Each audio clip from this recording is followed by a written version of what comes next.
Hello दोस्तों, कैसे आप सभी का स्वागत है इस वीडियो के अंदर।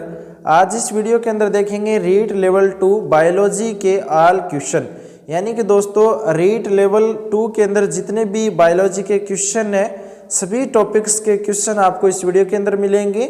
साथ साथ आपको जो पिछले एग्जाम हुए हैं रीट के अंदर उन एग्जाम में जो क्वेश्चन पूछे हैं बायोलॉजी के वो भी क्वेश्चन इस वीडियो के अंदर आपको मिलने वाले हैं। तो इस वीडियो को लास्ट तक जरूर देखना, साथ ही अपने दोस्तों के साथ शेयर करना। चैनल पर आप नए हो तो यहाँ पर आपको सभी क्वेश्चन मिलने वाले हैं। केमिस्ट्री के मिलेंगे, फिजिक्स के भी मिलने वाले हैं, साइकोलॉजी का भी मिलने वाला है, जीके के भी क्वेश्चन आपको इसी चैनल पर मिलेंगे। आप किसी भी टीचर लेवल एग्जाम की तैयारी करते हैं तो सभी के क्वेश्चन आपको इसी चैनल पर मिलते रहेंगे। चैनल पर आप नए हो सब्सक्राइब जरूर कर लेना। आज का जो पहला क्वेश्चन है वो देखो, किस समूह में एक कोशिकीय यूकेरियोटिक जीव सम्मिलित किए जाते हैं। तो ये 2022 में रीट के अंदर पूछा गया था कि किस समूह में एक कोशिकीय यूकेरियोटिक जीव सम्मिलित किए जाते हैं। तो इसका डायरेक्ट आंसर मैं बता रहा हूँ आपको, प्रोटिस्टा। सभी के ऑप्शन में नहीं बताऊंगा क्योंकि क्वेश्चनों की संख्या अधिक है, इसलिए टाइम काफ़ी लगने वाला है। तो डायरेक्ट मैं क्वेश्चन पढ़ने के बाद में डायरेक्ट आपको आंसर बताऊंगा, वो आप देख लेना कि कौन से नंबर पर कौन सा आंसर सही होगा। ठीक है। उसके बाद में देखो 2 नंबर क्वेश्चन, जीव विज्ञान के जनक कौन है। तो अरस्तु है। जीव विज्ञान के जनक कौन है? अरस्तु है। अगला क्वेश्चन है, सभी वस्तुओं का वर्गीकरण किस श्रेणी युग्म में किया जाता है। तो जो सभी वस्तुएं हैं उनका वर्गीकरण सजीव और निर्जीव की श्रेणी से किया जाता है। सजीव है या निर्जीव है, इस तरह से हम वस्तु को देखते हैं, उनका वर्गीकरण करते हैं कि ये जो वस्तु है ये सजीव है या निर्जीव है। उसके बाद में देखो अगला क्वेश्चन है, निम्न में से कौन सा सजीवों का लक्षण है। तो सजीवों का लक्षण, सजीव है वो गति करते हैं, वृद्धि भी करते हैं और प्रजनन भी करते हैं। तो ये सभी क्या है? सजीवों के लक्षण है। उपरोक्त सभी इसका सही आंसर होगा। उसके बाद में अगला क्वेश्चन है, सजीवों के जीवन के लिए आवश्यक क्या है। सजीव होते हैं जिसके अंदर जो जीव बोलते हैं हम, जीव होता है जो हलचल करता है, जैसे मनुष्य है, पशु है, पक्षी है, ये सभी हलचल करते हैं, तो ये सभी सजीव है। इनके लिए क्या आवश्यक है? वायु भी जरूरी है, भोजन भी जरूरी है और जल भी जरूरी है। तो ये तीनों चीज़ महत्वपूर्ण है सजीवों के लिए। तो उपरोक्त सभी इसका सही आंसर हो जाएगा। उसके बाद में अगला क्वेश्चन देखो, निर्जीवों का लक्षण क्या है। निर्जीवों का लक्षण क्या होता है? गति नहीं करते हैं निर्जीव, श्वसन भी नहीं करते और पाचन भी नहीं करते, ये तीनों भी नहीं है, इसलिए कोई नहीं इसका सही आंसर हो जाएगा। जो दिया गया है वो सजीवों के लिए, निर्जीव के लिए नहीं है। अब देखो अगला क्वेश्चन, पादप क्या है। पादप एक सजीव है। पादप जो पौधे होते हैं वो एक सजीव है, न कि एक निर्जीव है। उसके बाद में देखो वायरस क्या है। वायरस है वो ना तो सजीव है ना निर्जीव है और ना दोनों है। तो वायरस एक वायरस होता है, एक बीमारी होती है, तो ये ना सजीव और ना निर्जीव है। ठीक है। उसके बाद में देखो विषाणु को न तो सजीव और न ही निर्जीव कहा गया है। ये विवादास्पद है क्योंकि विषाणु में सजीवों व निर्जीवों दोनों के लक्षण होते हैं। ठीक है। अब देखो अगला क्वेश्चन, सूर्यमुखी का सूर्य की ओर मुड़ना कौन सा लक्षण दर्शाता है। तो ये गति का लक्षण दर्शाता है। सूरजमुखी होता है जो हम सूर्यमुखी बोलते हैं, इसे सूरजमुखी भी बोलते हैं। तो ये अपनी जो दिशा है, अपना जो फूल है वो सूर्य की तरफ रखता है। तो इसका जो एक लक्षण है वो क्या है? गति करता है। उसके बाद में देखो अगला क्वेश्चन, कोशिका किसकी प्रमुख संरचनात्मक इकाई है। तो कोशिका एक सजीव है। ठीक है ना। कोशिका क्या है? एक सजीव है। महत्वपूर्ण क्वेश्चन है, कई बार एग्जाम में, अदर एग्जाम में भी पूछा है। उसके बाद में अगला क्वेश्चन है, कौन से जीवाणु से मानव में काली खांसी होती है। तो रीट 2022 में क्वेश्चन पूछा है कि कौन से जीवाणु से मानव के अंदर काली खांसी होती है। तो देखो जीवाणु है बोर्डिटेला पुर्टुसिस। बोर्डिटेला पुर्टुसिस है, इस जीवाणु की वजह से मानव के अंदर काली खांसी हो जाती है। उसके बाद में अगला क्वेश्चन है, कौन से जीवाणु से सुजाक रोग होता है। रीट 2022 में क्वेश्चन पूछा है कि सुजाक रोग है वो किस जीवाणु से होता है। तो जो सुजाक रोग है ना, ये निसेसेरिया गोनेरेरिया ही है, इस जीवाणु की वजह से सुजाक रोग होता है, निसेसेरिया और गोनेरियाई। ठीक है।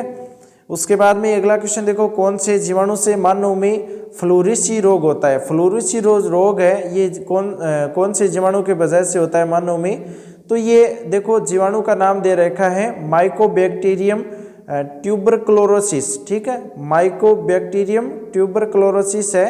इस जीवाणु की वजह से मानव के अंदर प्लूरिसी रोग हो जाता है, ठीक है, 1 नंबर ऑप्शन पर दे रखा है। उसके बाद में अगला क्वेश्चन है यीस्ट या खमीर का उदाहरण कौन सा है। ये महत्वपूर्ण क्वेश्चन है दोस्तों।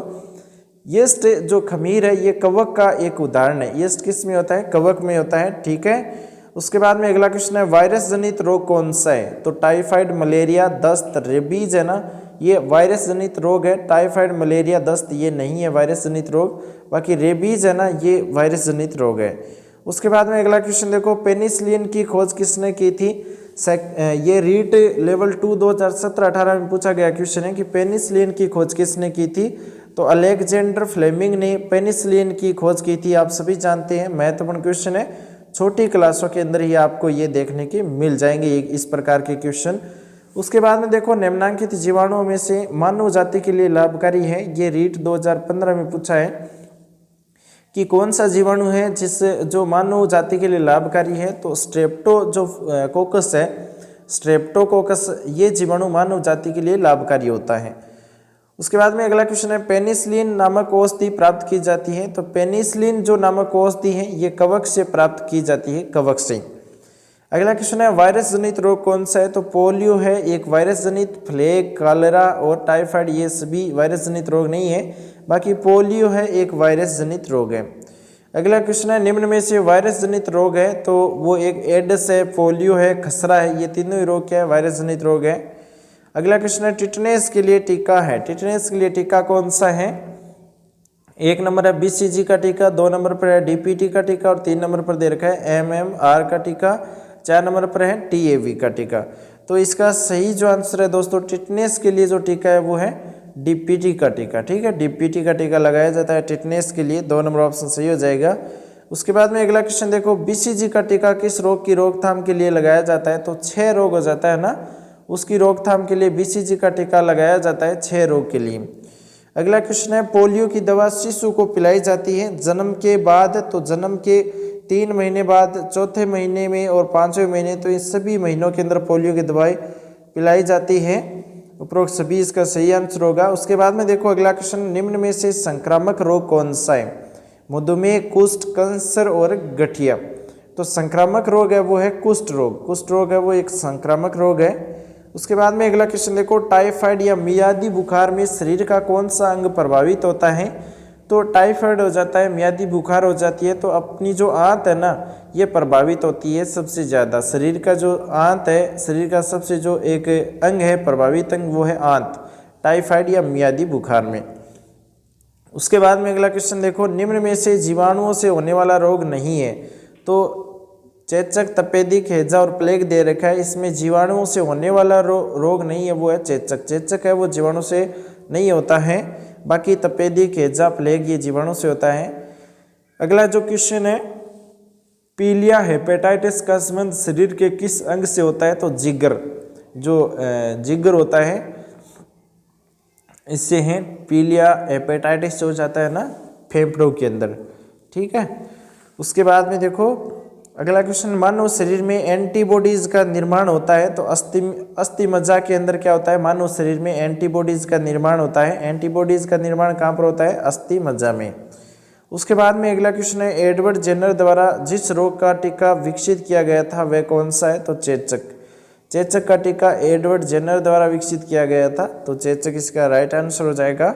उसके बाद में अगला क्वेश्चन है, कुत्ते के काटने से होने वाला रोग कौन सा है। तो रेबीज हो जाता है, जिसे हाइड्रोफोबिया भी बोलते हैं।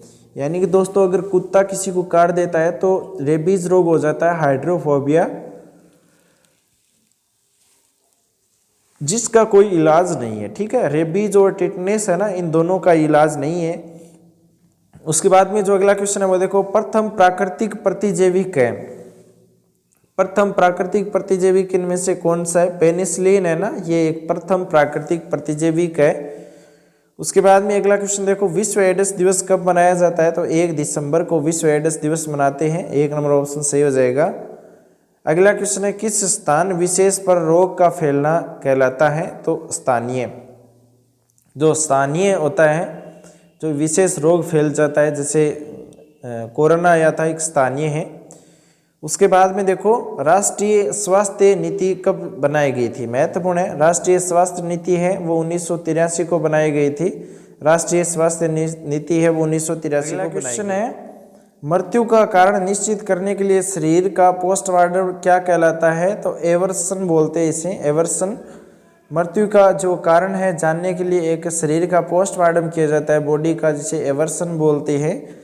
उसके बाद में देखो पेनिसिलिन के प्रचलन से पहले न्यूरोसिफिलिस के उपचार में प्रयुक्त चिकित्सा कौन सी थी? तो मलेरिया चिकित्सा थी।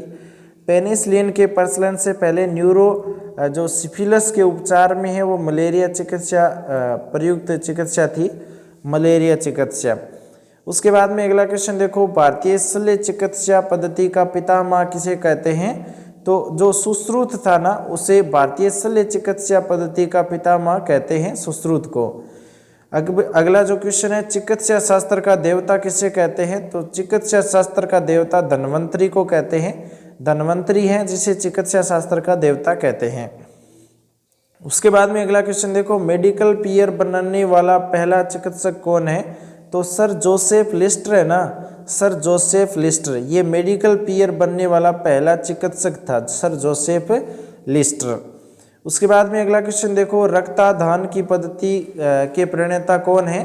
तो रक्तदान की पद्धति के प्रणेता कौन है? जेम्स ब्लेंडेल है। जेम्स जो ब्लेंडेल है ये रक्तदान की पद्धति के प्रणेता हैं। उसके बाद में अगला क्वेश्चन है, केरेटोप्लास्टी में किसका प्रत्यारोपण किया जाता है? तो केरेटोप्लास्टी में कॉर्निया का प्रत्यारोपण किया जाता है, केरेटोप्लास्टी में। तो इसका डायरेक्ट आंसर देखो कॉर्निया का। उसके बाद में अगला जो क्वेश्चन है, अगला क्वेश्चन है एक्टिनोमाइकोसिस किस प्रकार का संक्रमण है? तो जो एक्टिनोमाइकोसिस है ये एक फंगस या फंगल प्रकार का एक संक्रमण है, एक्टिनोमाइकोसिस। उसके बाद में अगला जो क्वेश्चन है वो देखो, 9 महीने की उम्र में कौन सा टीका लगता है? तो 9 महीने की उम्र में मीजल्स का टीका लगाया जाता है। और महत्वपूर्ण क्वेश्चन है दोस्तों, कई बार एग्जाम में पूछा है कि 9 महीने की उम्र में कौन सा टीका लगाते हैं? तो मीजल्स का टीका। उसके बाद में अगला क्वेश्चन है, इन्फ्लुएंजा का कौन सा वायरस सबसे घातक होता है? तो जो सी श्रेणी का जो वायरस है ना, इन्फ्लुएंजा के लिए सबसे जो घातक है, ये एक जो इन्फ्लुएंजा है इसका एक सी वायरस है, ठीक है, ये सबसे घातक होता है। अगला जो क्वेश्चन है वो देखो, सीरम हेपेटाइटिस क्या कहलाता है? तो सीरम हेपेटाइटिस है ये हेपेटाइटिस बी कहलाता है, ठीक है, हेपेटाइटिस बी है वो सीरम हेपेटाइटिस है। यौन संचारित रोग नहीं है, यौन संचारित रोग नहीं है। 1 जननांग दाद, 2 नंबर हेपेटाइटिस, 3 नंबर सेरेंक्रोइड और 4 नंबर है फाइलेरिया। तो इसका सही आंसर है दोस्तों यौन संचारित रोग नहीं है, वो है फाइलेरिया। 4 नंबर ऑप्शन सही होगा। उसके बाद में अगला क्वेश्चन है, एड्स वायरस है ये एक रेट्रो वायरस है, एड्स है ना ये एक रेट्रो वायरस है। उसके बाद में अगला क्वेश्चन देखो, अगला क्वेश्चन है, पलकों के पूर्ण बंद होने की असमर्थता क्या कहलाती है? तो पलकों के जो पूर्ण बंद होने की असमर्थता है, जो किसी की पलक है वो पूरी बंद नहीं हो पाती है, तो इसका जो एक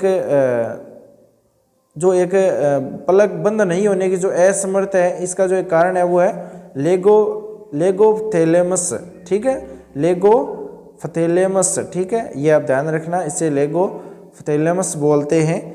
किसी की पलक, आंखों की पलक बंद नहीं होती है। तो उसके बाद में देखो अगला क्वेश्चन है, स्ट्रेप्टोमाइसिन की खोज किसने की थी? तो वाक्समन ने दोस्तों स्ट्रेप्टोमाइसिन की खोज की थी।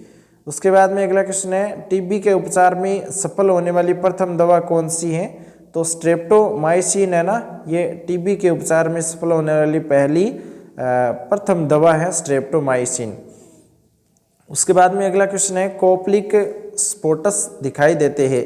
तो कोप्लिक जो स्पोटस है ये मिजल्स में दिखाई देते हैं, मिजल्स में, और मिजल्स का टीका 9 महीने में लगाया जाता है। उसके बाद में अगला क्वेश्चन है, मटर सूप जैसे दस्त किस रोग में होते हैं? तो इसका आंसर क्या है? मटर सूप जैसे दस्त किस रोग में होते हैं, यह आपको देखना है। इसका आंसर क्या होगा? मटर सूप जैसे दस्त है वो किस में होते हैं? अगर आपको इसका आंसर आता है तो आपको कमेंट में बताना होगा, हेजा, पेचिस, अमीबियासिस और टाइफाइड, यानी ये 4 ऑप्शन दिए गए हैं और इसका आंसर क्या होगा आपको कमेंट में बताना है। उसके बाद में अगला क्वेश्चन है, राष्ट्रीय ग्रामीण स्वास्थ्य मिशन कब शुरू किया गया था? तो राष्ट्रीय ग्रामीण स्वास्थ्य मिशन है ये 2005 में शुरू किया गया था।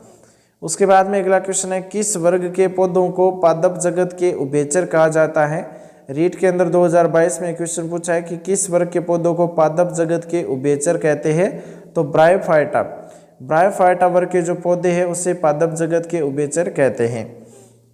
उसके बाद में अगला क्वेश्चन है, रीट 2018 में पूछा गया है कि कीटाहारी पादप कौन सा है? तो कीटाहारी पादप है वो है यूट्रिकोलेरिया ये एक कीटाहारी पादप है। उसके बाद में अगला क्वेश्चन है, पारिस्थितिकी तंत्र में पौधे किस समूह में सम्मिलित किए जाते हैं? तो आत्मनिर्भर पौधे क्या है? एक आत्मनिर्भर है। पारिस्थितिकी तंत्र में इन्हें आत्मनिर्भर की श्रेणी में रखा है पौधों को।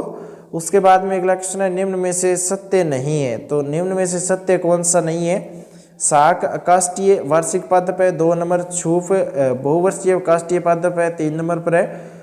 वृक्ष काष्ठीय बहुवर्षीय पादप है और 4 नंबर पर है शाक काष्ठीय बहुवर्षीय पादप है। तो इसका शाक काष्ठीय बहुवर्षीय पादप है जो इसका राइट आंसर नहीं होगा, क्योंकि ये सत्य आंसर राइट होगा, बाकी ये कथन सत्य नहीं है। ठीक है ना, आंसर तो 4 नंबर होगा, बाकी कथन सत्य नहीं है। अगला क्वेश्चन है, समान गुणों के आधार पर सुव्यवस्थित समूह में विभाजित करने की प्रक्रिया को क्या कहते हैं? जो समान गुण होते हैं उन्हें व्यवस्थित क्रम में रखा जाता है, विभाजित किया जाता है, वह वर्गीकरण कहलाता है। ठीक है। उसके बाद में अगला क्वेश्चन है, स्वभाव के आधार पर पादपों के प्रकार कौन से हैं? स्वभाव के आधार पर देखिए तो शाक, शूफ, वृक्ष ये सभी क्या है? एक पादपों के प्रकार है। उसके बाद में अगला क्वेश्चन है, निम्न में से शाक का उदाहरण क्या है? तो शाक का उदाहरण हो जाएगा गेहूं।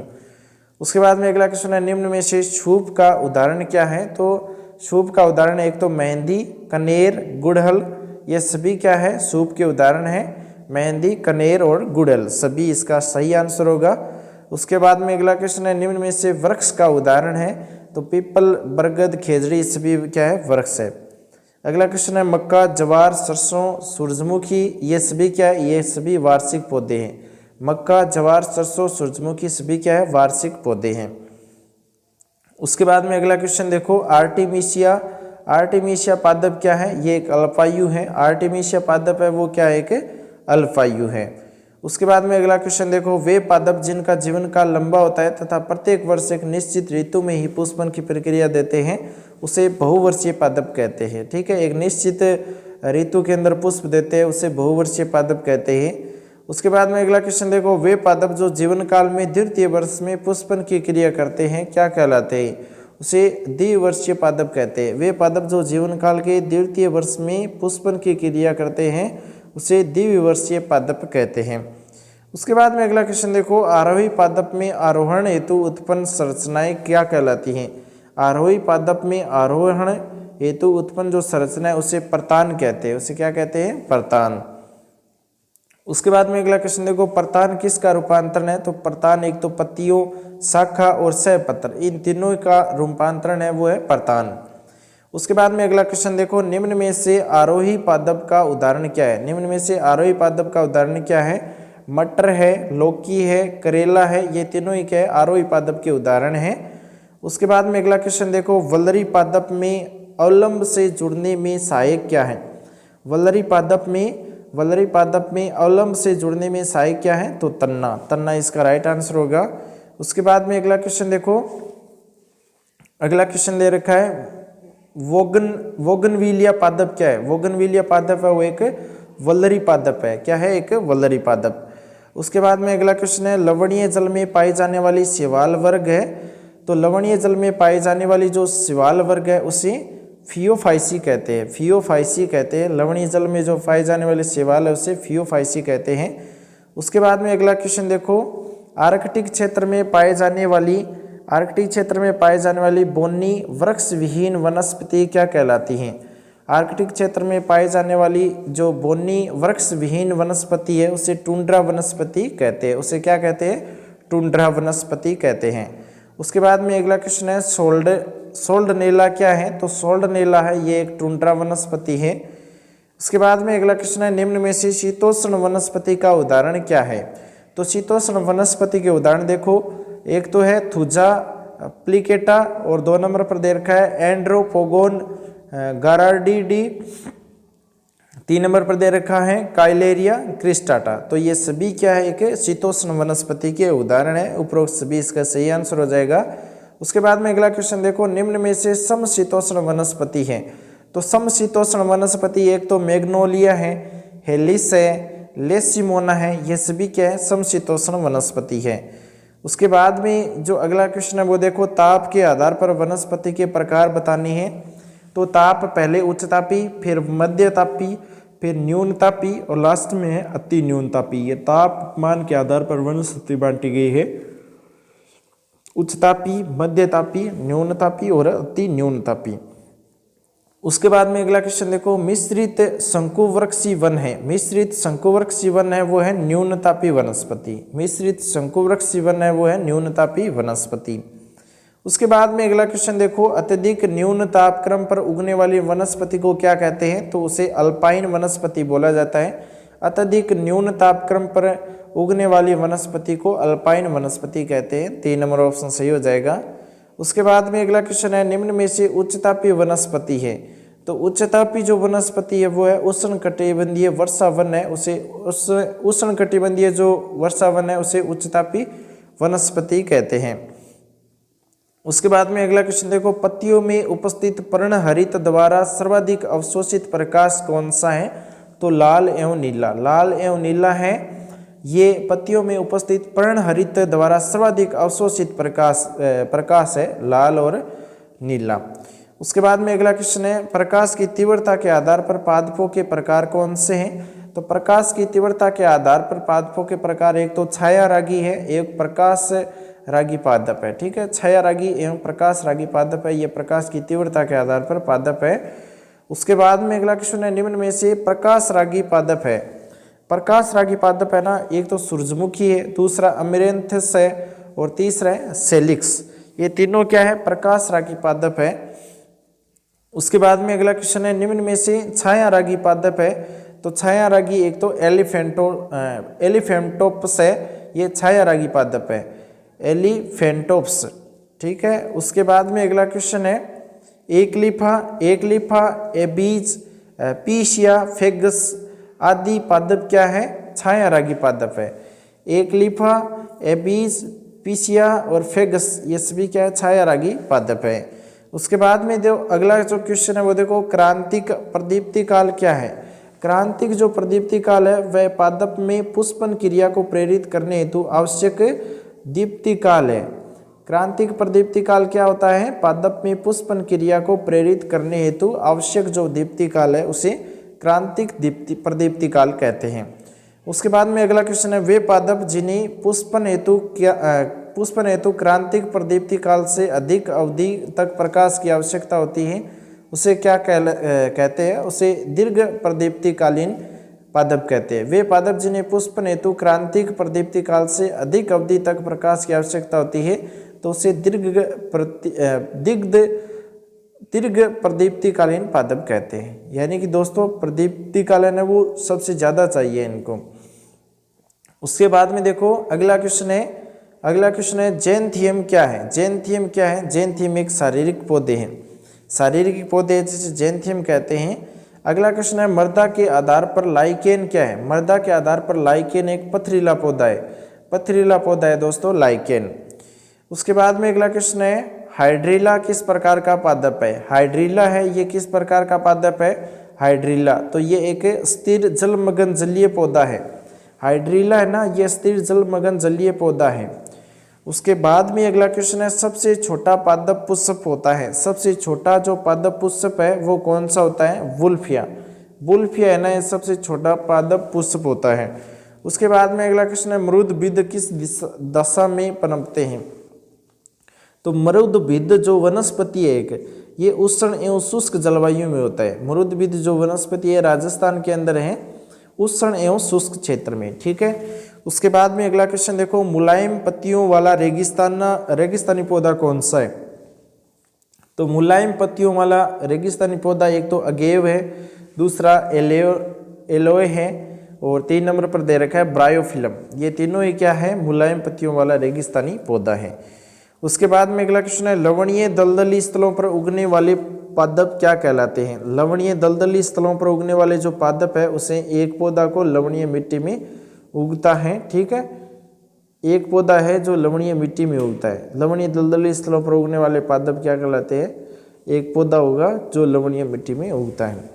उसके बाद में जो अगला क्वेश्चन है, समोद्भिद पादपों में संबंध सत्य बताइए हमें। सत्य जो कथन है वो देखना है समोद्भिद पादपों के लिए।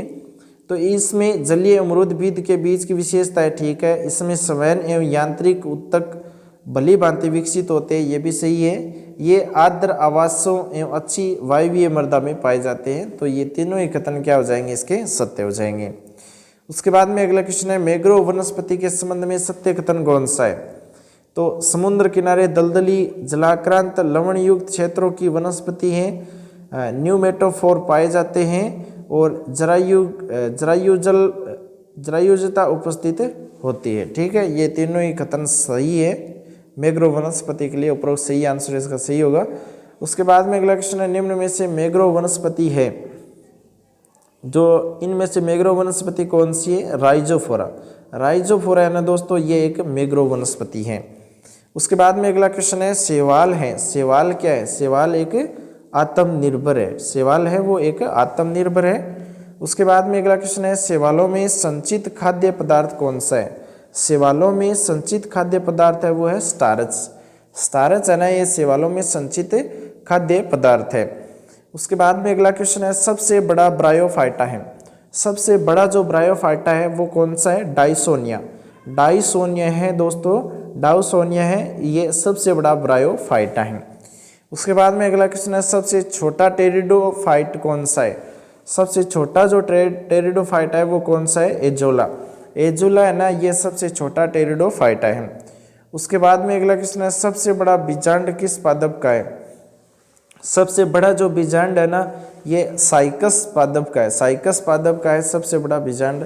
2 नंबर ऑप्शन इसका सही होगा। उसके बाद में अगला क्वेश्चन है, निम्न में से कीटहारी पादप है? तो एक तो ड्रोसेरा, एक है यूट्रिकुलेरिया, एक है घटपर्ण। ये तीनों ही क्या है? कीटहारी पादप है। तो इसका सही आंसर हो जाएगा उपरोक्त सभी। उसके बाद में जो अगला क्वेश्चन है वो देखो, निम्न में से एक बीजपत्री पादप है? तो ऑर्किड है ना, ऑर्किड, ये एक बीजपत्री पादप है, ऑर्किड। उसके बाद में जो अगला क्वेश्चन है वो देखो, निम्न में से एक बीजपत्री वृक्ष कौन सा है? तो बांस, गेहूं, साइप्रस। बांस है ना, ये एक बीजपत्री है। ठीक है, बांस है वो एक बीजपत्री है। उसके बाद में अगला क्वेश्चन देखो, निम्न में से कौन सा बीज उत्पादित करता है परंतु फल नहीं देता? तो चीड़ का जो पेड़ होता है ये बीज तो देता है पर फल नहीं देता है, चीड़ का पौधा। उसके बाद में अगला क्वेश्चन, निषेचन के पश्चात एक विकसित व परिपक्व अंडाशय को कहते हैं, यानी उसे फल कहते हैं। जो निषेचन के बाद में जो एक विकसित एक जो परिपक्व अंडाशय बन जाता है ना, उसे फल कहते हैं। और रीट 2022 में क्वेश्चन पूछा है। उसके बाद में अगला क्वेश्चन है, लेग्यूमिनोस पौधों की जड़ों में कौन सा जीवाणु सहजीवी के रूप में पाया जाता है? ये भी रीट 2022 में पूछा है। तो लेग्यूमिनोस पौधों की जड़ों में कौन सा जीवाणु सहजीवी के रूप में पाया जाता है? तो राइजोबियम। राइजोबियम इसका सही आंसर हो जाएगा। उसके बाद में अगला क्वेश्चन है, निम्न में से कौन सा भोज्य पदार्थ तन्य का रूपांतरण है? ये रीट 2022 में पूछा है कि निम्न में से कौन सा भोज्य पदार्थ तन्य का रूपांतरण है? तो आलू। इसमें सलजम और गाजर सरकन दे रखा है, तो आलू इसका सही आंसर हो जाएगा। उसके बाद में अगला क्वेश्चन है, निम्नांकित में से पौधे का कौन सा भाग अगुणित होता है? तो युग्मक, जो युग्मक है ये भाग अगुणित होता है। उसके बाद में अगला क्वेश्चन है, रेशेदार मूल का उदाहरण है? रेशेदार मूल का उदाहरण है मक्का। मक्का है वो रेशेदार मूल का उदाहरण है। उसके बाद में अगला क्वेश्चन है, आम की बाह्य त्वचा में किस प्रकार की मर्दूतक कोशिकाएं पाई जाती हैं? तो ढोलाकार है, यानी आम की बाह्य तक त्वचा में है वो ढोलाकार प्रकार की जो मर्दूतक कोशिकाएं पाई जाती हैं, ढोलाकार।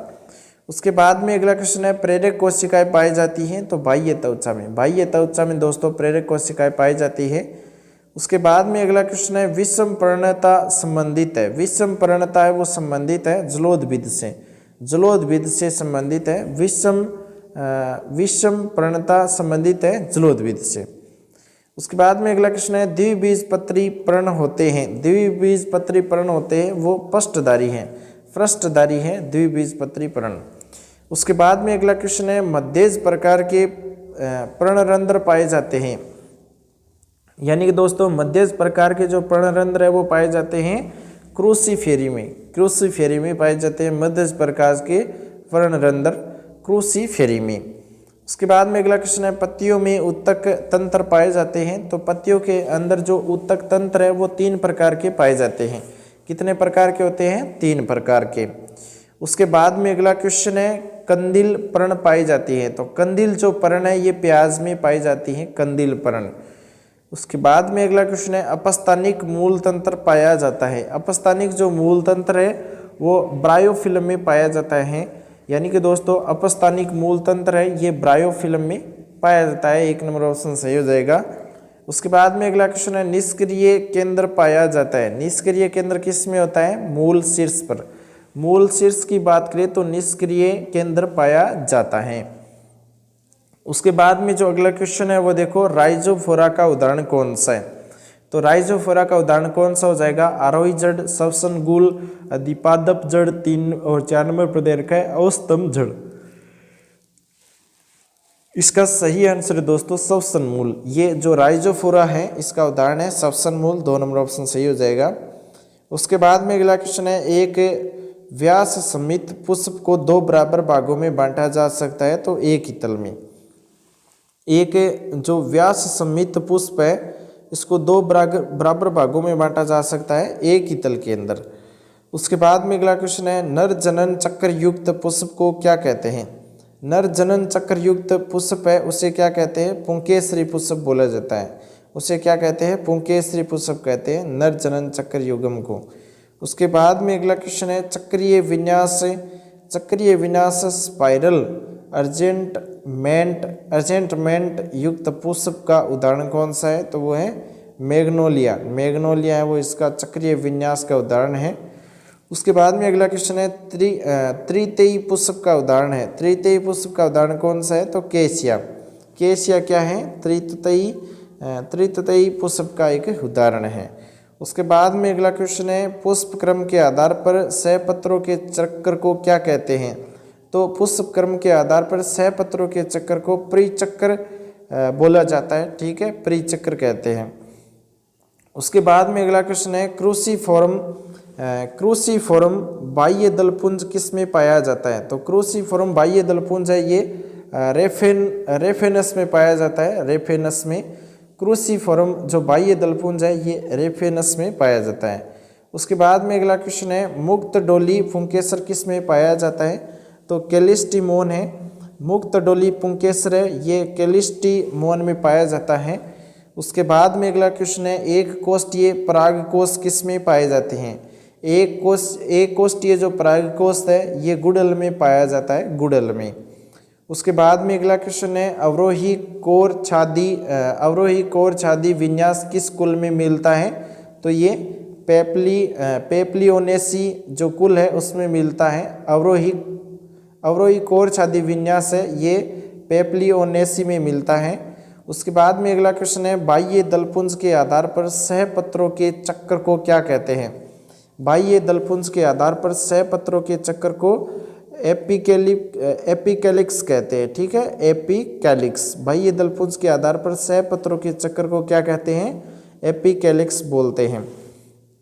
उसके बाद में अगला क्वेश्चन है पुंजा यांग व्रंत पर होते हैं, पुंजा यांग व्रंत पर क्या होते हैं? पुंकेसर व अंडप होते हैं, पुंकेसर व अंडप होते हैं।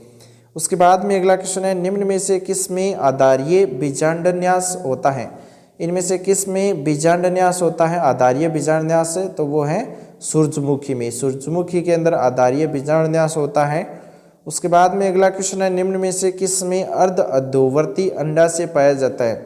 किस में अर्ध अधोवर्ती अंडाशय पाया जाता है? तो गुलाब के अंदर, गुलाब के अंदर अर्ध अधोवर्ती अंडाशय पाया जाता है। उसके बाद में अगला क्वेश्चन है ज्यांग नाभिक वर्तिका किस में पाई जाती है? तो ज्यांग नाभिक जो वर्तिका है ये तुलसी में पाई जाती है। तुलसी में कौन सी वर्तिका होती है? ज्यांग नाभिक, ठीक है, तुलसी के अंदर होती है। उसके बाद में अगला क्वेश्चन है धरातलीय बीजांडन्यास किस में मिलता है? तो धरातलीय बीजांडन्यास है ये संतरा में मिलता है, संतरा के अंदर धरातलीय बीजांडन्यास होता है।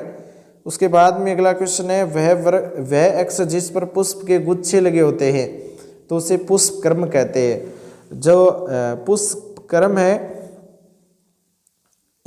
इसके ऊपर क्या होता है कि गुच्छे लगे होते हैं फूलों के पुष्प क्रम के ऊपर, ठीक है। उसके बाद में अगला क्वेश्चन है साइथियम पुष्प क्रम किस में पाया जाता है? तो साइथियम पुष्प क्रम है ये यूफोर्बिएसी में पाया जाता है साइथियम पुष्प क्रम। उसके बाद में अगला क्वेश्चन है मुंडक पुष्प क्रम किस कुल में पाया जाता है? तो कंपोजिटी में। जो मुंडक पुष्प क्रम है ये कंपोजिटी कुल में होता है। उसके बाद में अगला क्वेश्चन है बीतीय बीजांडन्यास किस में मिलता है? बीतीय बीजांडन्यास है ये किस में मिलता है? कुकुरबिटा में बीतीय बीजांडन्यास मिलता है। अगला क्वेश्चन है मुक्त अक्षीय बीजांडन्यास का उदाहरण कौन सा है? तो जो मुक्त अक्षीय बीजांडन्यास का उदाहरण है वो हो जाएगा डायथस है ये मुक्त अक्षीय बीजांडन्यास का एक उदाहरण है। उसके बाद में अगला क्वेश्चन है किस पादप में साइथियम पुष्प क्रम पाया जाता है? तो यूफोर्बिया है ना, यूफोर्बिया पादप के अंदर क्या होता है? साइथियम पुष्प क्रम पाया जाता है। उसके बाद में अगला क्वेश्चन है ए सिमाक्स का उदाहरण कौन सा है? तो सरसों है ना, ये ए सिमाक्स का उदाहरण है। उसके बाद में अगला क्वेश्चन है मूंगफली का खाने योग्य भाग कौन सा है? तो भूरण है मूंगफली का खाने योग्य भाग है। उसके बाद में अगला क्वेश्चन है केला किस प्रकार का फल है? तो केला एक बेरी प्रकार का फल है। टमाटर में कौन सा भाग खाने योग्य होता है? तो जो बीजांडासन एवं फल बीती है ये टमाटर में खाने योग्य भाग होता है, बीजांडासन एवं फल बीती। उसके बाद में अगला क्वेश्चन है सेब में खाने योग्य भाग कौन सा है? तो पुष्पासन खाया जाता है सेब के अंदर। उसके बाद में अगला क्वेश्चन देखो पिप्पोफल किस कुल में होता है? तो ये कुकुरबिटेसी में होता है, पिप्पोफल कुकुरबिटेसी। अगला क्वेश्चन है गेहूं का फल है वो कैरियोप्सिस होता है। गेहूं का फल है ना ये क्या होता है? कैरियोप्सिस होता है। उसके बाद में अगला क्वेश्चन है नारियल का खाने योग्य भाग कौन सा होता है? तो भ्रूणपोष है वो नारियल का खाने योग्य भाग होता है, अंदर का भाग है ना वह खाने योग्य भाग होता है। उसके बाद में अगला क्वेश्चन है वास्तविक फल का निर्माण होता है? तो अंडाशय में। वास्तविक जो फल है इसका निर्माण कहाँ पर होता है? अंडाशय के अंदर होता है। उसके बाद में अगला क्वेश्चन है क्रूसिफेरी का अन्य नाम क्या है?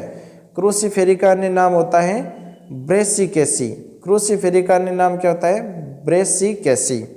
उसके बाद में अगला क्वेश्चन है क्रूसिफेरी में बीजांडन्यास है, क्रूसिफेरी में बीजांडन्यास है वो है द्वितीय। क्रूसिफेरी में बीजांडन्यास है वो क्या है? द्वितीय है। उसके बाद में अगला क्वेश्चन है फूलगोभी में खाने योग्य भाग कौन सा होता है? तो फूलगोभी के अंदर जो खाने योग्य भाग है वो है मांसल पुष्प क्रम। फूलगोभी में खाने योग्य भाग होता है मांसल पुष्प क्रम। उसके बाद में अगला क्वेश्चन है काली सरसों का वानस्पतिक नाम क्या है? काली सरसों का वानस्पतिक नाम क्या है? ब्रेसिका नाइग्रा है ये काली सरसों का वानस्पतिक नाम है। उसके बाद में अगला क्वेश्चन है पुंकेसरी नाल है वो क्या है? गुड़ल में होती है। पुंकेसरी नाल किस में होती है? गुड़ल में पुंकेसरी नाल होती है। उसके बाद में अगला क्वेश्चन है कपास का रेशा पौधे के किस भाग में मिलता है? तो बीज चोल में। कपास का जो रेशा है वो पौधे के बीज चोल भाग में मिलता है कपास का रेशा। उसके बाद में अगला क्वेश्चन है पर्ण आधार का फूला हुआ भाग क्या कहलाता है? पर्ण आधार का जो फूला हुआ भाग है उसे पर्णपाती विस्तर बोलते हैं। उसे क्या कहते हैं? पर्णपाती विस्तर बोलते हैं। अगला क्वेश्चन है सांप के काटने पर किस पौधे की पत्तियां उपयोग में लाई जाती है? सांप अगर काट देता है तो जो क्लिटोरिया पौधा है, क्लिटोरिया पौधा की जो पत्तियां हैं वो रगड़ करके लगाई जाती है। सांप काटा है उस जगह पर तो क्लिटोरिया नाम का एक पौधा है जिसकी पत्तियां लगाई जाती हैं। उसके बाद में अगला क्वेश्चन है कत्था किससे प्राप्त होता है? तो कत्था है ये अकेसिया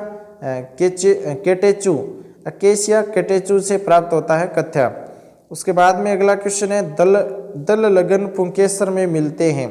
दल लगन जो पुंकेसर हैं ये बैंगन में भी मिलते हैं, तंबाकू में भी मिलते हैं और टमाटर में भी मिलते हैं। दल लगन पुंकेसर है ये बैंगन, तंबाकू और टमाटर तीनों में मिलते हैं। उसके बाद में अगला जो क्वेश्चन है वो है ग्रेमिनी कुल का दूसरा नाम क्या है। तो ग्रेमिनी कुल का दूसरा नाम दोस्तों पोएसी है, पोएसी, ठीक है ना, पोएसी ग्रेमी कुल का दूसरा नाम है।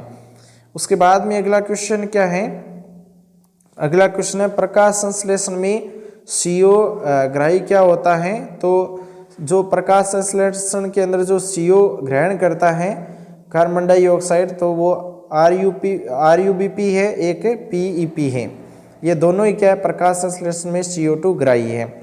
उसके बाद में अगला क्वेश्चन है निम्न में से CAM पादप होता है। ये मांसलोदभिद है, जो मांसलोदभिद है ना ये CAM पादप है।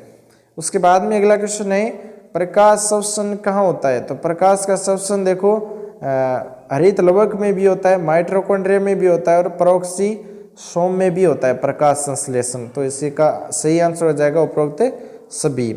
उसके बाद में अगला क्वेश्चन है सीमाकारी कारकों का नियम किसके द्वारा दिया गया था।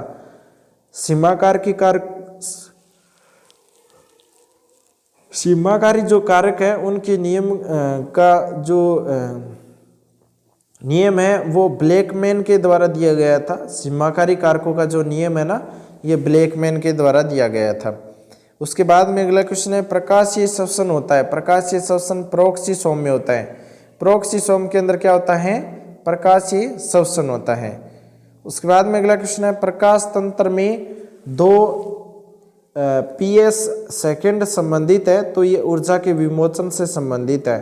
प्रकाश तंत्र के अंदर जो 2 हैं वो PS सेकंड होता है, वो ऊर्जा के विमोचन से संबंधित है। उसके बाद में अगला क्वेश्चन है जीवाणु प्रकाश संश्लेषण में H कौन सा है। तो H2S है। जीवाणु जब प्रकाश संश्लेषण करते हैं तो उसमें H प्रकार कौन सा है। तो H2S प्रकार है, ठीक है ना, H2S। उसके बाद में अगला क्वेश्चन है क्रेन्ज अकारिकी मिलती है। क्रेन्ज अकारिकी किस में मिलती है, पत्ती के अंदर है, वो क्रेन्ज अकारिकी मिलती है। उसके बाद में अगला क्वेश्चन है बेल जार में रखे पादप के लिए प्रकाश संश्लेषण की क्रिया में कौन सा कारक कुछ समय सीमाकारी बन जाता है। तो वो है CO2 है ना। ये बेल जार में रखे पादप के लिए प्रकाश संश्लेषण की क्रिया में CO2 कारक कुछ समय सीमाकारी बन जाता है। उसके बाद में अगला क्वेश्चन है किसकी अनुपस्थिति में जल का प्रकाशीय अपघटन नहीं होता है। किसकी अनुपस्थिति में जल का प्रकाशीय अपघटन नहीं होता है। तो मैंगनीज की उपस्थिति में जल का अपघटन या प्रकाशीय अपघटन नहीं होता है। उसके बाद में अगला क्वेश्चन है प्रकाश संश्लेषण में प्रकाश का कार्य क्या होता है, जल के अपघटन के लिए। प्रकाश संश्लेषण में प्रकाश का कार्य है जल के अपघटन के लिए। उसके बाद में अगला क्वेश्चन है वायुमंडल में CO2 का सही प्रतिशत क्या है। वायुमंडल में CO2 का सही प्रतिशत है 0.03%। 0.03% यह है वायुमंडल में CO2 का सही प्रतिशत। उसके बाद में अगला क्वेश्चन है प्रकाश संश्लेषण की दर सर्वाधिक होती है। प्रकाश संश्लेषण की जो दर है वो सर्वाधिक होती है लाल प्रकाश में। लाल प्रकाश में है वो प्रकाश संश्लेषण की दर सर्वाधिक होती है। उसके बाद में अगला क्वेश्चन है मंड संचित करने वाले प्लास्टिक को क्या कहते हैं। जो मंड संचित करने वाले प्लास्टिक होते हैं उसे एमाइलोप्लास्ट है वो बोला जाता है। उसके बाद में अगला क्वेश्चन देखो, अगला जो क्वेश्चन है वो है फेरोडॉक्सिन एक तत्व है। फेरोडॉक्सिन एक तत्व है प्रकाश तंत्र का, ठीक है, प्रकाश तंत्र का एक फेरोडॉक्सिन तत्व है। उसके बाद में अगला क्वेश्चन है प्रकाश संश्लेषण किस कार्य से संबंधित है। तो ये प्रकाश ऊर्जा को रासायनिक ऊर्जा में बदलता है। तो प्रकाश संश्लेषण के लिए कार्य संबंधित है वो प्रकाश ऊर्जा को रासायनिक ऊर्जा में बदलना। उसके बाद में अगला क्वेश्चन है पृथ्वी को प्राप्त सूर्य के प्रकाश का कितना भाग पादपों द्वारा प्रकाश संश्लेषण में प्रयुक्त होता है। यानी कि दोस्तों पृथ्वी को प्राप्त सूर्य के प्रकाश का कितना भाग पादपों द्वारा प्रकाश संश्लेषण में प्रयुक्त होता है। तो 1-2% होता है, ठीक है ना, 1 से 2% के बीच में होता है। उसके बाद में अगला क्वेश्चन है, वह कौन सी क्रिया है जिसके द्वारा वातावरण में O2 एवं CO2 का संतुलन बना रहता है? तो प्रकाश संश्लेषण के द्वारा। प्रकाश संश्लेषण के द्वारा वातावरण में O2 व CO2 का संश्लेषण बना रहता है। उसके बाद में अगला क्वेश्चन है, जल के प्रकाश अपघटन की क्रिया की खोज किसने की थी? तो हिल एवं स्केरिस ब्रिक है, उसने जल के प्रकाश अपघटन की क्रिया की खोज की थी, हिल एवं स्केरिस ब्रिक। ठीक है।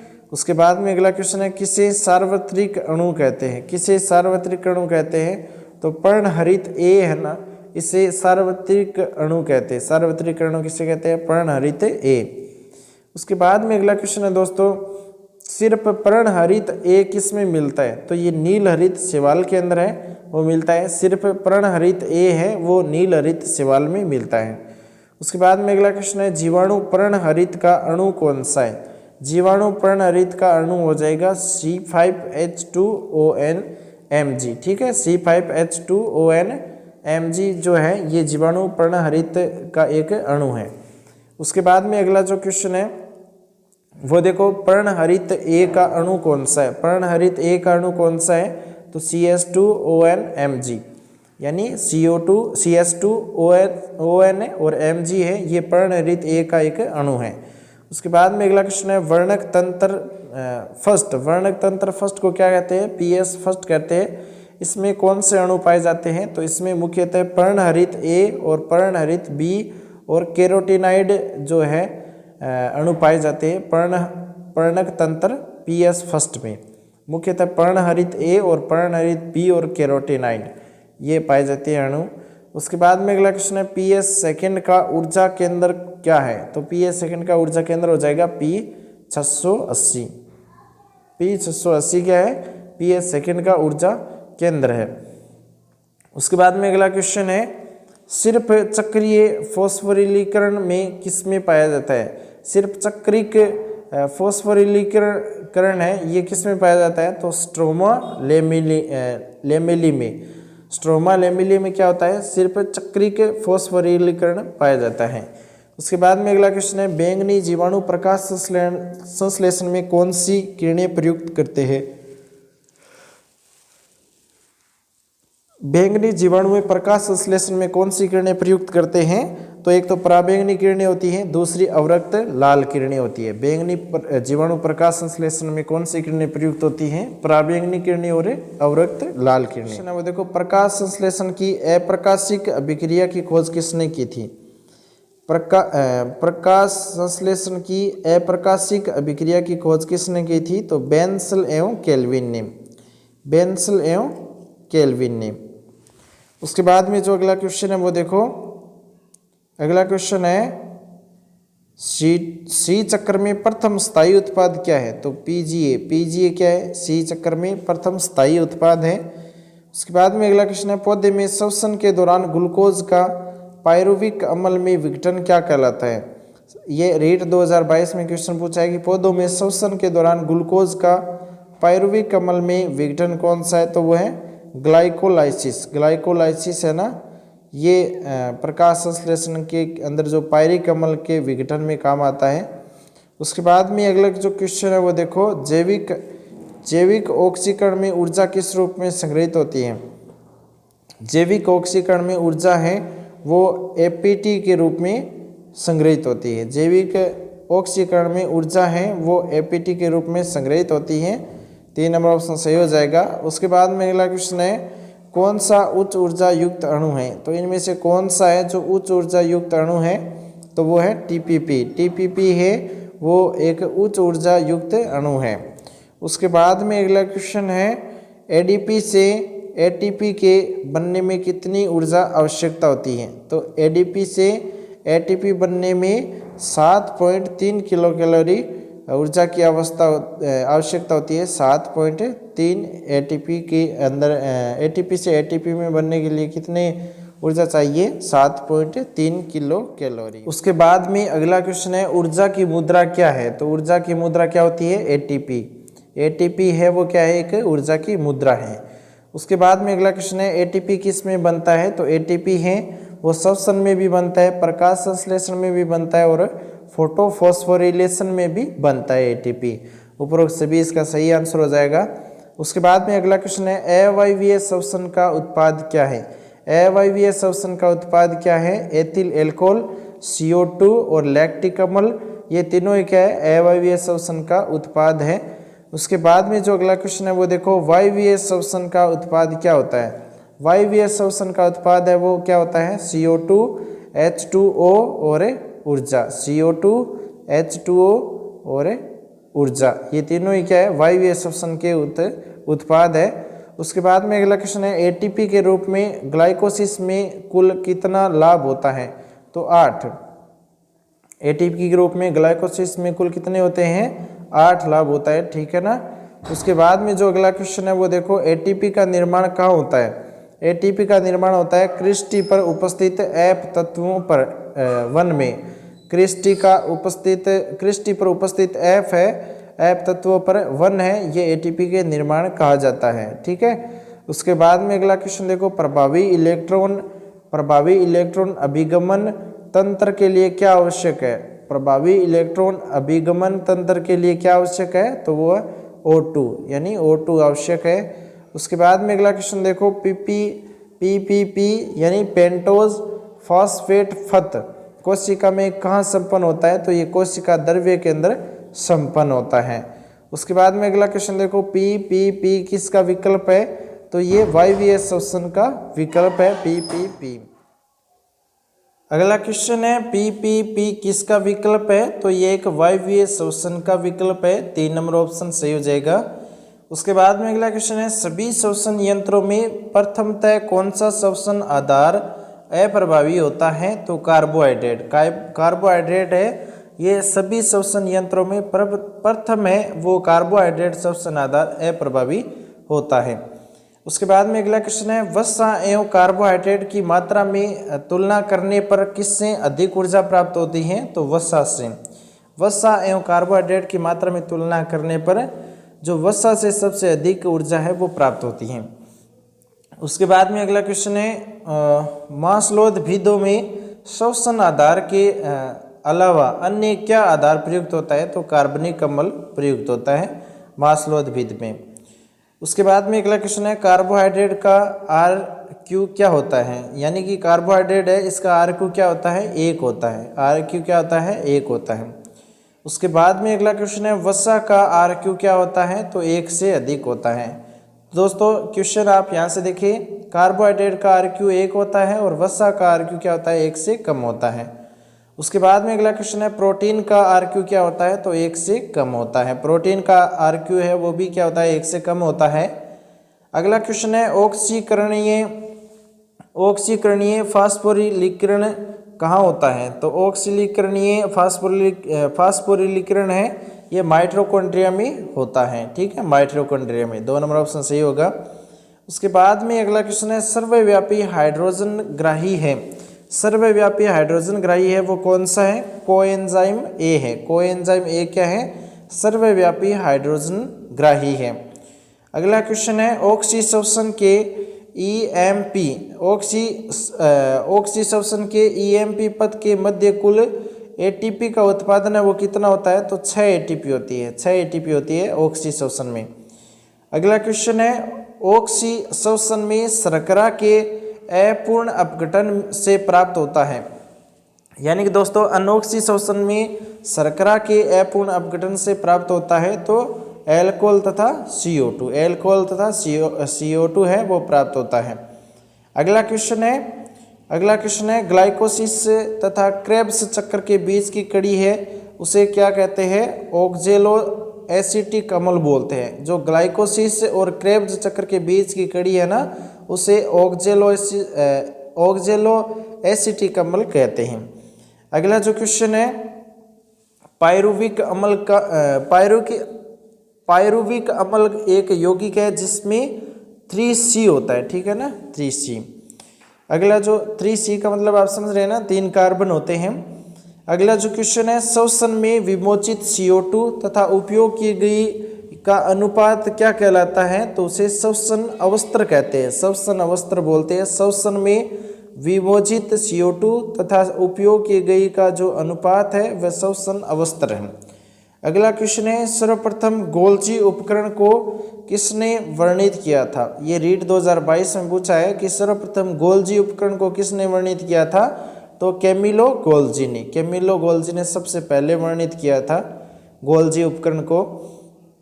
अगला क्वेश्चन भी सेकंड ग्रेड रीट 2022 में पूछा है कि कोशिका विभाजन की कौन सी प्रावस्था में सिनेप्सिस की प्रक्रिया होती है, तो जाइगोटीन है ना, ये प्रावस्था है सिनेप्सिस की प्रक्रिया होती है यहाँ पर कोशिका विभाजन के दौरान जाइगोटीन में।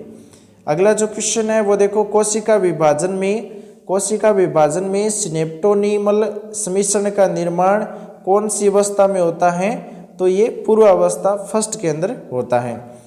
ये रीट 2022 में पूछा गया क्वेश्चन है। अगला भी 2022 में रीट में पूछा है कि कोशिका चक्र की कौन सी प्रावस्था में हिस्टोन प्रोटीन का संश्लेषण होता है। यानी दोस्तों कोशिका चक्र की कौन सी प्रावस्था में हिस्टोन प्रोटीन का संश्लेषण होता है, तो एस प्रावस्था के अंदर, एस प्रावस्था में होता है हिस्टोन प्रोटीन का संश्लेषण। अगला क्वेश्चन है निम्न में से एक सरल ऊतक कौन सा है, तो एक जाइलम है, फ्लोएम है, एक है स्क्लेरेन काइमा है ना, ये एक सरल ऊतक है, सेकंड रीट में पूछा है 22 में। अगला जो क्वेश्चन है निम्नलिखित में से कौन से कोशिकांग में सहरूपण तल तथा परिपक्वन तल पाए जाते हैं, तो गोल्जी काय में है ना, कोशिकांग में सरूपण तल तथा परिपक्व तल पाए जाते हैं गोल्जी काय में। अगला क्वेश्चन 2018 में रीट में पूछा है किस कोशिकांग में क्रिस्टी पाई जाती है, तो जो माइटोकॉन्ड्रिया है ना, इसके अंदर क्रिस्टी पाई जाती है। अगला क्वेश्चन है निम्न में से किस कोशिकांग को कोशिका का शक्ति ग्रह कहा जाता है। रीट 2011 में क्वेश्चन पूछा है, तो माइटोकॉन्ड्रिया है, इसे कोशिकांग को या कोशिका का शक्ति ग्रह कहते हैं माइटोकॉन्ड्रिया को। अगला क्वेश्चन है समसूत्री विभाजन में सबसे लंबी प्रावस्था किसकी है, तो प्रोफेज की समसूत्री विभाजन में सबसे लंबी प्रावस्था है। अगला क्वेश्चन है सबसे लंबी प्राणी कोशिका कौन सी है, तो तंत्रिका तंत्र है ना, ये सबसे लंबी प्राणी कोशिका है। कोशिका सिद्धांत का अपवाद कौन सा है, तो वो है विषाणु है, वो कोशिका सिद्धांत का एक अपवाद है। अगला क्वेश्चन है निम्न में से किसके बाहर कोशिका कला नहीं होती है, तो वायरस होता है, वायरस से उसके बाहर कोशिका कला नहीं होती है। अगला क्वेश्चन है निम्नलिखित में से कौन सी संरचना केंद्र विभाजक के समय एस्टर निर्माण में भाग लेती है, तो वो है सेंट्रियोल। यानी कि दोस्तों इनमें से जो सेंट्रियोल संरचना है ये केंद्रक विभाजन के समय एस्टर निर्माण में भाग लेती है। अगला क्वेश्चन है ग्राम बैक्टीरिया की कोशिका भित्ति को बनाने वाले सरल पॉलीसेकेराइड क्या कहलाते हैं, तो उसे टिकोइक अम्ल कहते हैं। ग्राम बैक्टीरिया की कोशिका भित्ति को बनाने वाले जो सरल पॉलीसेकेराइड है उसे टेकोइन अम्ल कहते हैं। अगला क्वेश्चन है कोशिका कला बनी होती है, कोशिका कला किसकी बनी होती है, तो फॉस्फोलिपिड तथा प्रोटीन द्वारा बनाई जाती है कोशिका कला। उसके बाद में जो अगला क्वेश्चन है वो देखो, फास्फोलिपिड अणु होते हैं, फास्फोलिपिड अणु हैं वो उभयस्वदी होते हैं, ठीक है, उभयस्वदी।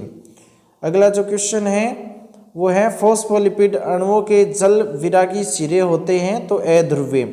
फॉस्फोलिपिड अणुओं के जल विरागी सिरे हैं वो अध्रुवीय होते हैं।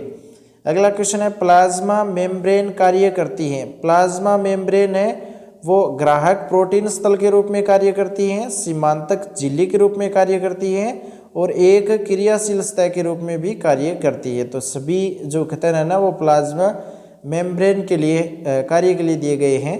अगला जो क्वेश्चन है वो देखो, प्लाज्मा झिल्ली पर कोशिका विशिष्ट संकेतक अथवा रासायनिक निर्धारक होती हैं, ये सहायता करते हैं अपने समान कोशिकाओं को पहचानने में। अगला क्वेश्चन है लिपिड द्विस्तर दोनों ओर बाहर निकले रहने वाले प्रोटीन अणुओं को क्या कहते हैं, आंतरिक प्रोटीन बोला जाता है। लिपिड जो द्विस्तरीय है, दोनों स्तर से बाहर निकले रहने वाले जो प्रोटीन अणु है उसे आंतरिक प्रोटीन कहते हैं। अगला जो क्वेश्चन है वो है ईआर के अवयवों को देखा जा सकता है, ईआर के अवयवों को देखा जा सकता है इलेक्ट्रॉन माइक्रोस्कोप से, इलेक्ट्रॉन माइक्रोस्कोप से ईआर के अवयवों को देखा जा सकता है। 3 नंबर ऑप्शन सही होगा। उसके बाद में अगला क्वेश्चन है कोशिका विभाजन के समय ईआर से क्या बनता है। कोशिका विभाजन के समय ईआर से है वो केंद्रक कला बनती है, ठीक है ना। कोशिका विभाजन के समय ईआर से केंद्रक कला बनती है, 3 नंबर ऑप्शन सही होगा। अगला क्वेश्चन है किस वैज्ञानिक ने सर्वप्रथम ईआर शब्द का प्रयोग किया था। कोशिका विज्ञान के अंदर जो देखो पोर्टर है, पोर्टर विज्ञान ने सर्वप्रथम ईआर शब्द का प्रयोग किया था, पोर्टर विज्ञान ने, ठीक है ना, पोर्टर विज्ञान। अगला क्वेश्चन है राइबोसोम मदद करते हैं प्रोटीन संश्लेषण में। राइबोसोम है वो किस में मदद करते हैं, प्रोटीन संश्लेषण में। अगला क्वेश्चन है क्या होगा अगर किसी कोशिका के सभी राइबोसोम को नष्ट कर दिया जाए। अगर कोशिका के सभी राइबोसोम को नष्ट कर दे तो कोशिका में प्रोटीन संश्लेषण है वो नहीं होगा। अगला क्वेश्चन है पादप का जनन भाग होता है उसका पुष्प। पादप का जो जनन भाग है वो क्या होता है, उसका पुष्प होता है। अगला क्वेश्चन है नर और मादा युग्मक के युग्मन का प्रक्रम क्या कहलाता है, निषेचन। नर और मादा युग्मक के युग्मन का जो प्रक्रम है उसे निषेचन कहते हैं। अगला जो क्वेश्चन है परिपक्व होने पर अंडा से विकसित हो जाते हैं फल में। अगर परिपक्व होने में जो अंडाशय है वो विकसित कहाँ पर होते हैं, फल के अंदर। अगला क्वेश्चन है बीजाणु उत्पन्न करने वाला एक पादप जीव है तो वो है डबल रोटी की फफूंद। डबल रोटी की जो फफूंद हवा निकलती है डबल रोटी से, वो बीजाणु उत्पन्न करने वाला एक पादप जीव है। उसके बाद में अगला क्वेश्चन है कौन से शैवाल में लैंगिक जनन का अभाव होता है। तो मिक्सोफाइसी शैवाल में लैंगिक जनन का एक अभाव होता है, मिक्सोफाइसी में। अगला क्वेश्चन है युग्मकोद्भिद अवस्था की अंतिम कोशिका कौन सी होती है, तो युग्मक। युग्मकोद्भिद अवस्था की जो अंतिम कोशिका है वो है युग्मक। उसके बाद में अगला क्वेश्चन है अगला क्वेश्चन है कभी कभी ब्रायोफाइटा पादप की द्विगुणित कोशिका से सीधे ही नए पौधे के निर्माण को क्या कहते हैं। अगर कभी कभी क्या होता है ब्रायोफाइटा पादप की द्विगुणित कोशिका से सीधे ही नए पौधे का निर्माण हो जाता है, जिसे अपबीजाणुता कहते हैं, जिसे क्या कहते हैं, अपबीजाणुता कहते हैं। अगला क्वेश्चन है ब्रायोफाइटा पादप में क्रमशः युग्मकोद्भिद व बीजाणुद्भिद पीढ़ियों का उद्गम किससे होता है, तो बीजाणु एवं युग्मनज से उद्गम होता है ब्रायोफाइटा पादप के अंदर। तो बीजाणु एवं युग्मनज है वो इसका सही आंसर हो जाएगा। अगला जो क्वेश्चन है वह है कौन सी क्रिया है जिसके द्वारा वातावरण में O2 एवं CO2 का संतुलन 22 बना रहता है, यानी बराबर बना रहता है। तो वो है श्वसन प्रकाश संश्लेषण।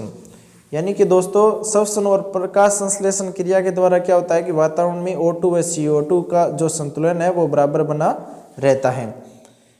उसके बाद में अगला जो क्वेश्चन है वो देखो प्रकाश संश्लेषण की अप्रकाशिक अभिक्रियाओं की खोज किसने की थी, तो बेंसल एवं केल्विन ने। प्रकाश संश्लेषण की अप्रकाशित क्रियाओं की खोज किसने की थी, बेंसल एवं केल्विन ने।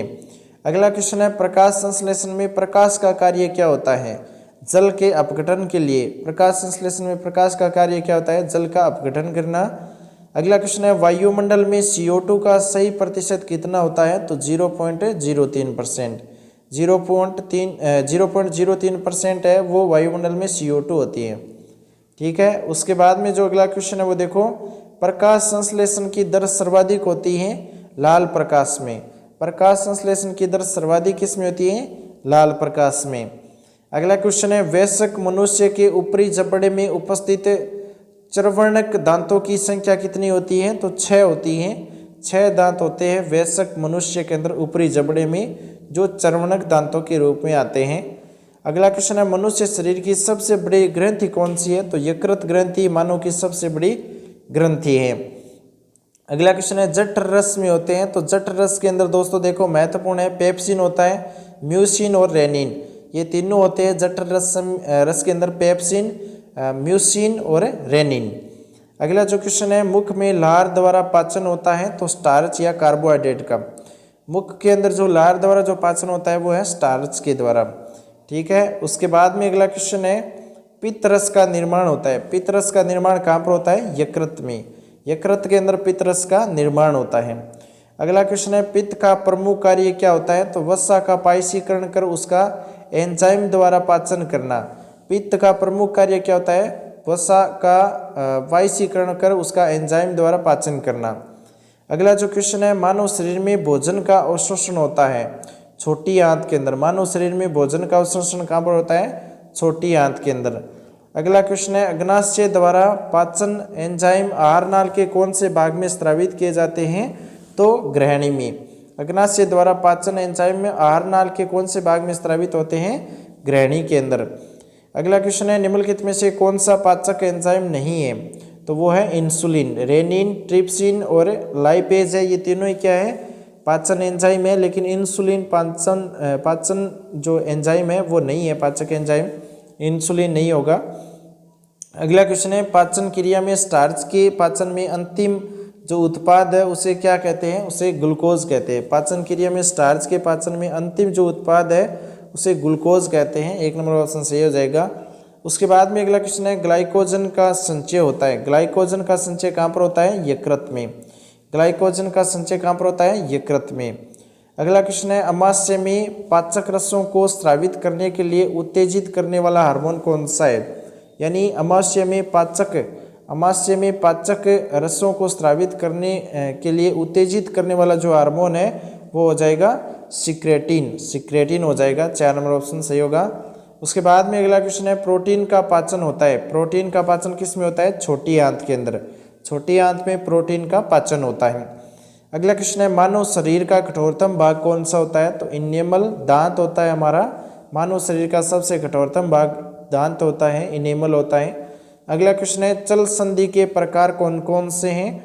तो देखो चल संधि के प्रकार पहला तो है जो कंदुक खलीका संधि है, एक जो कब्जा संधि है, एक है खूंटी संधि। ये तीनों क्या है? चल संधि के प्रकार हैं। अगला जो क्वेश्चन है वो है गर्दन तथा सिर को जोड़ने वाली संधि को क्या कहते हैं? तो दुराग्रह संधि बोलते हैं। गर्दन तथा सिर को जोड़ने वाली जो संधि है ना उसे दुराग्रह संधि कहते हैं। उसके बाद में जो अगला क्वेश्चन है कि ऊपरी जबड़े और कपाल के मध्य कौन सी संधि पाई जाती है? तो ऊपरी जबड़े व कपाल के मध्य अचल संधि पाई जाती है। ऊपरी जबड़े व कपाल के मध्य कौन सी संधि पाई जाती है? अचल संधि। 3 नंबर सही होगा। उसके बाद में अगला क्वेश्चन है निम्न में से कौन सी संधि अंश मेखला एवं ह्यूमरस के जोड़ पर तथा श्रोणी मेखला व फीमर के जोड़ पर पाई जाती है? तो वह है कंदुक खलीका संधि। यानी कंदुक खलीका संधि है ना, ये अंश मेखला एवं ह्यूमरस के जोड़ों तथा श्रेणी मेखला तथा फीमर के जोड़ों में पाई जाती है कंदुक खलीका संधि। उसके बाद में अगला क्वेश्चन है निम्नलिखित में से कौन सी पेशी ऐच्छिक है? तो वो है कंकालीय पेशी। कंकालीय पेशी दोस्तों क्या है? एक ऐच्छिक है। उसके बाद में अगला क्वेश्चन है पेशी जो बिना रुके कार्य करती रहती है तो उसे हृदय संबंधी पेशी बोलते हैं। जो बिना रुके कार्य करते हैं ना, हमारे हृदय काम करता है उस तरह से। अगला जो क्वेश्चन है वो है अस्थि उपास्थि टेंडन एवं रुधिर है। अस्थि उपास्थि टेंडन एवं रुधिर है, ये क्या है? एक संयोजी ऊतक है। अस्थि उपास्थि टेंडन एवं रुधिर क्या है? एक संयोजी ऊतक है। 3 नंबर ऑप्शन सही हो जाएगा। उसके बाद में अगला क्वेश्चन है हृदय में पाई जाने वाली पेशियाँ क्या कहलाती हैं? हृदय में जो पाई जाने वाली पेशियाँ हैं उसे क्या कहते हैं? हृदय पेशियाँ बोलते हैं। हृदय में जो पाई जाने वाली पेशियाँ हैं उसे हृदय पेशियाँ बोलते हैं। 1 नंबर ऑप्शन सही होगा। उसके बाद में अगला क्वेश्चन है चिकनी पेशियाँ पाई जाती हैं। चिकनी पेशियाँ कहाँ पर पाई जाती हैं? आंतरिक अंगों की दीवारों में चिकनी पेशियाँ पाई जाती हैं। अगला जो क्वेश्चन है वो है रेखित पेशियाँ होती हैं। रेखित पेशियाँ वो ऐच्छिक होती है। रेखित जो पेशियाँ वो क्या होती है? ऐच्छिक होती हैं। उसके बाद में अगला क्वेश्चन है अस्थि को अस्थि से जोड़ने वाला संयोजी ऊतक कौन सा है? अस्थि को अस्थि से जोड़ने वाला संयोजी ऊतक है वो है लिगामेंट्स। लिगामेंट्स है जो अस्थि को अस्थि से जोड़ने वाला एक संयोजी ऊतक है। 1 नंबर सही होगा। अगला जो क्वेश्चन है वो देखो कंडेरा जोड़ता है। कंडेरा है वो अस्थि को पेशी से जोड़ता है। कंडेरा का क्या काम होता है? कंडरा का क्या काम होता है? अस्थि को पेशी से जोड़ना। अगला जो क्वेश्चन है भुजाओं एवं पादों में पाई जाने वाली पेशी कौन सी है? तो वो है कंकालीय पेशी। अगला क्वेश्चन है मानव शरीर की सबसे छोटी अस्थि कौन सी है? तो स्टेपीज की जो अस्थि है वो मानव शरीर की सबसे छोटी अस्थि होती है, स्टेपीज अस्थि। अगला क्वेश्चन है मानव शरीर की सबसे बड़ी अस्थि कौन सी है? तो जांघ की जो अस्थि होती है, हड्डी होती है, वो मानव शरीर की सबसे बड़ी अस्थि होती है, जांघ की अस्थि। अगला क्वेश्चन है अस्थि बनने की प्रक्रिया क्या कहलाती है? तो अस्थि बनने की, हड्डी बनने की जो प्रक्रिया है ना, उसे ऑक्सीफिकेशन बोलते हैं, ऑक्सीफिकेशन। अगला जो क्वेश्चन है वो देखो, विटामिन डी कैल्सीफेरॉल की कमी से होने वाला रोग कौन सा है? तो रिकेटस हो जाता है। विटामिन डी की कमी से कौन सा रोग होता है? रिकेटस। और ये सेकंड ग्रेड रीट 2022 में पूछा है। अगला क्वेश्चन है विटामिन सी एस्कॉर्बिक एसिड की कमी से होने वाला रोग कौन सा है? तो स्कर्वी रोग हो जाता है। विटामिन सी की कमी से कौन सा रोग हो जाता है? स्कर्वी। और रीट 2022 में क्वेश्चन पूछा है। अगला क्वेश्चन है विटामिन ए की कमी से होने वाला रोग कौन सा है? तो वो है रंतोदीज। रंतोजी जो रोग होता है वो विटामिन ए की कमी से होता है। ये रीट 2022 में पूछे गए क्वेश्चन है। अगला क्वेश्चन है कौन से भोजन समूह है कि किलो कैलोरी प्रति ग्राम आधार पर ऊर्जा प्रचुरतम है? तो वो है तेल व वसा एवं ये दृढ़ फल एवं तिलहन। इनमें क्या होता है कि जो ऊर्जा है वो प्रचुरतम पाई जाती है। इसके अंदर किलो कैलोरी जो प्रति ग्राम आधार पर क्या होता है, ऊर्जा अधिक होती है तेल एवं वसा, दृढ़ फल एवं तिलहन में। उसके बाद में अगला क्वेश्चन है विटामिन ए की कमी से कौन सा रोग हो जाता है? तो रतौंधी रोग हो जाता है। विटामिन ए की कमी से कौन सा रोग होता है? रतौंधी। अगला क्वेश्चन है हम भोजन करते हैं एवं पाचन होता है, इस पचित भोजन के उपयोगी पदार्थों का अवशोषण होता है छोटी आंत की दीवार से। हम भोजन करते हैं, पाचन होता है, इस पचित भोजन के उपयोगी पदार्थों का जो अवशोषण है ना, ये छोटी आंत्र की दीवार से होता है। 2 नंबर ऑप्शन सही हो जाएगा। अगला क्वेश्चन है तत्काल ऊर्जा के लिए खिलाड़ी निम्नलिखित में से क्या लेते हैं? तो सुक्रोज लेते हैं। तत्काल ऊर्जा के लिए खिलाड़ी है वो सुक्रोज लेते हैं। 1 नंबर ऑप्शन सही हो जाएगा। एनर्जी सबसे पहले यानी अचानक मिलती है सुक्रोज से। अगला क्वेश्चन है सर्वाधिक ऊर्जा प्रदान करने वाले पोषक तत्व कौन से है? तो कार्बोहाइड्रेट। कार्बोहाइड्रेट है ये सर्वाधिक ऊर्जा प्रदान करते हैं, कार्बोहाइड्रेट। उसके बाद में अगला क्वेश्चन है निम्न में से किसके प्रति ग्राम ऑक्सीकरण से सर्वाधिक ऊर्जा मिलती है? तो वसा से सबसे ज़्यादा ऊर्जा मिलती है दोस्तों शरीर में। अगला क्वेश्चन है शरीर में प्रोटीन का पाचन कहाँ से शुरू होता है? तो शरीर के अंदर जो प्रोटीन का पाचन है ना, ये अमाशय से शुरू होता है, अमाशय से। 3 नंबर ऑप्शन सही हो जाएगा, अमाशय। उसके बाद में अगला क्वेश्चन है निम्न में से कौन से पदार्थ या तत्व शरीर के उपापचय एवं नियमन में सहायक होते हैं? यानी कि दोस्तों कौन से पदार्थ या तत्व है जो शरीर के उपापचय एवं नियमन में सहायक होते हैं? तो वो है विटामिन, रुक्षांश, 3 नंबर पर है जल। ये तीनों इसका सही आंसर हो जाएगा। ये तीनों तत्व शरीर के उपापचय एवं नियमन में सहायक होते हैं। अगला जो क्वेश्चन है वो है निम्न में से कौन सा पदार्थ कार्बोहाइड्रेट का रूप है? यानी इनमें से कौन सा पदार्थ है जो कार्बोहाइड्रेट का रूप है? शर्करा है, सारस है और सेल्यूलोज है। तीनों ही क्या है? एक कार्बोहाइड्रेट का रूप है। अगला क्वेश्चन है मानव शरीर निम्न में से किसका पाचन नहीं कर पाता है? मानव शरीर है ना, ये सेल्यूलोज का पाचन नहीं कर पाता है, सेल्यूलोज का। 2 नंबर ऑप्शन सही हो जाएगा। अगला क्वेश्चन है एक ग्रास वसा के ऑक्सीकरण से कितने किलो कैलोरी ऊर्जा प्राप्त होती है? एक ग्रास वसा के ऑक्सीकरण से कितने किलो कैलोरी ऊर्जा प्राप्त होती है? तो 9 किलो कैलोरी ऊर्जा है वो प्राप्त होती है। ठीक है। उसके बाद में अगला क्वेश्चन है प्रोटीन का निर्माण किससे होता है? तो प्रोटीन का निर्माण एमिनो अम्ल से होता है। 3 नंबर ऑप्शन सही हो जाएगा। प्रोटीन का निर्माण किससे होता है? एमिनो अम्ल से। अगला क्वेश्चन है हमारे बाल एवं नाखून किसके बने होते हैं? तो केरोटीन नामक प्रोटीन के बने होते हैं। हमारे बाल एवं नाखून है वो केरोटीन नामक प्रोटीन से बने होते हैं। अगला क्वेश्चन है रक्त परिसंचरण का सर्वप्रथम अध्ययन किया था? तो रक्त परिसंचरण का सबसे पहले अध्ययन विलियम हार्वे ने किया था। विलियम हार्वे ने रक्त परिसंचरण का सर्वप्रथम अध्ययन किया था। उसके बाद में अगला क्वेश्चन है स्वस्थ मनुष्य का रक्तचाप कितना होता है? तो स्वस्थ जो मनुष्य होता है उसका रक्तचाप 120 से 120 और 80, यानी 120 और 80 मिमी HG। ठीक है, HG होता है। ठीक है, mmHg 120 और 80, ये आपको ध्यान रखना है, कई बार एग्जाम में पूछा गया ये क्वेश्चन। उसके बाद में देखो अगला क्वेश्चन है मानव में रुधिर बैंक का कार्य क्या होता है। मानव में रुधिर बैंक का कार्य होता है तिल्ली का कार्य होता है मानव में रुधिर बैंक का। प्रोटीन का पाचन होता है तो छोटी आंत में। प्रोटीन का पाचन कहाँ पर होता है, छोटी आंत में। अगला क्वेश्चन है मानव में लाल रक्त कणिका का निर्माण होता है तो अस्थि मज्जा में। लाल रक्त कणिका का निर्माण कहाँ पर होता है मानव में, अस्थि मज्जा के अंदर होता है। 3 नंबर ऑप्शन सही होगा। उसके बाद में अगला क्वेश्चन है आरएच कारक की खोज किसने की थी।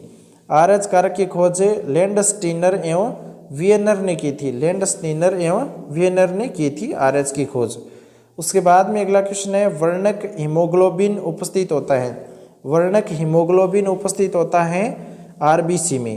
कहाँ पर उपस्थित होता है, आरबीसी में। ठीक है, आरबीसी में वर्णक हीमोग्लोबिन उपस्थित होता है। अगला जो क्वेश्चन है वो देखो पेस मेकर कहते हैं। पेस मेकर जो ऐसे नोड होता है ना उसे पेस मेकर कहते हैं, ऐसे नोड। पेस मेकर का कार्य क्या होता है, हृदय की धड़कन का प्रारंभ करना। हृदय की धड़कन का प्रारंभ करना किसका कार्य है, पेस मेकर का। अगला क्वेश्चन है मानव शरीर की सबसे लंबी कोशिका कौन सी होती है, तो तंत्रिका कोशिका होती है ना, जिसे तंत्रिका तंत्र बोलते हैं। ये मानव शरीर की सबसे लंबी कोशिका है। अगला क्वेश्चन है मस्तिष्क का सबसे बड़ा भाग कौन सा है, तो प्रमस्तिष्क। प्रमस्तिष्क है ना, प्रमस्तिष्क ये सबसे बड़ा भाग होता है मस्तिष्क का। 3 पार्ट होते हैं मस्तिष्क के। उसके बाद में अगला क्वेश्चन है निम्नलिखित में से कौन सा रक्त वर्ग सार्वत्रिक दाता होता है, तो ओ जो वर्ग है रक्त का, ब्लड का, ये सार्वत्रिक दाता होता है। 4 नंबर ऑप्शन सही हो जाएगा। अगला क्वेश्चन है श्वसन रक्त कणिका डब्ल्यूबीसी का मुख्य कार्य क्या होता है। श्वसन रक्त कणिका का जो मुख्य कार्य है वो है रोग प्रतिरोधक क्षमता प्रदान करना। रोग प्रतिरोधक क्षमता प्रदान करना किसका कार्य होता है, श्वेत रक्त कणिका यानी डब्ल्यूबीसी का। अगला जो क्वेश्चन है कौन से प्राणी में मुकुलन द्वारा अलैंगिक जनन होता है। कौन से प्राणी में मुकुलन द्वारा अलैंगिक जनन होता है, तो वो है हाइड्रा। 2 नंबर ऑप्शन सही हो जाएगा, हाइड्रा। ये रीट 2022 में पूछा है। अगला क्वेश्चन है निम्नलिखित में से कौन सा हार्मोन प्रसवता में सहायक है, तो वो हो जाएगा प्रोजेस्टेरोन। प्रोजेस्टेरोन है ना, ये हार्मोन है एक जो प्रसवता में सहायक होता है, डिलीवरी होती है उस टाइम में। प्रोजेस्टेरोन है हार्मोन, ये सहायक होता है। उसके बाद में देखो अगला क्वेश्चन है मादा मानव में निषेचन स्थल होता है। मादा मानव में निषेचन स्थल होता है अंडवाहिनी या फेलोपियन नलिका।